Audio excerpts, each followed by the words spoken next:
Champapuri mega चक्षु परीक्षा शिविर बड़चणा सांबादिक संघ और साई शांति चक्षु चिकित्सालय मिलित आनुकूल्य चंपापुर पंचायत कार्यालय परिसर में मागणा चक्षु परीक्षा शिविर अनुष्ठित हो जाइछि।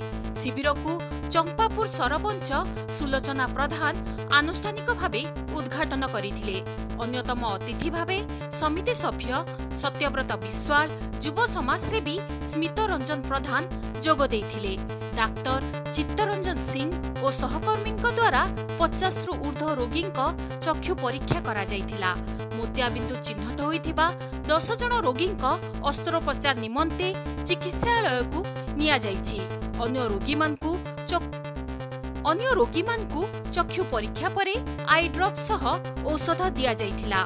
शिविर को सांबादिक उत्कल प्रधान, त्रैलोक्य नायक, ऋषिकेश पृष्टि, मनोज महांती, कार्तिक राउत, सौम्यरंजन साहू, ऋषिकेश पृष्टि, शैलेन्द्र साहू प्रमुख सहयोग करथिले।